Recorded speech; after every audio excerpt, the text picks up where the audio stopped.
Coating windows. Hi, I'm Ivan and this is Detailing 101. We have different types of glass surfaces on a vehicle and things we need to be careful of. Let's start on the windshield. On the windshield, you have the wipers and you want to have coating under the wipers, but some vehicles, you can't put the wipers up because of the hood is in the way.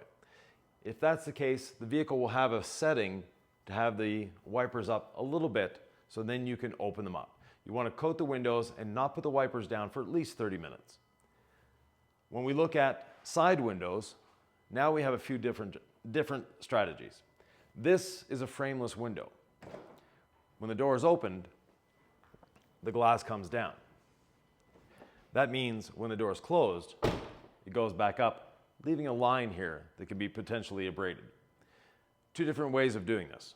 You can either start by coating the whole window, but not opening the door for at least an hour. That way you're not going to get the abrasion from the rubber on the window. And when you're done, you open the door and just do that last little bit.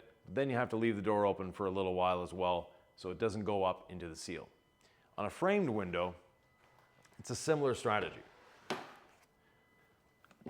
We start by putting the window down. And you don't want to put it down too far because you want to get all of this upper section. Now we're going to coat this upper section, making sure that it's well coated and maybe an inch or two down. From there, we're going to leave it for roughly an hour. Once it's cured, we can put the window up all the way and coat the rest of the window.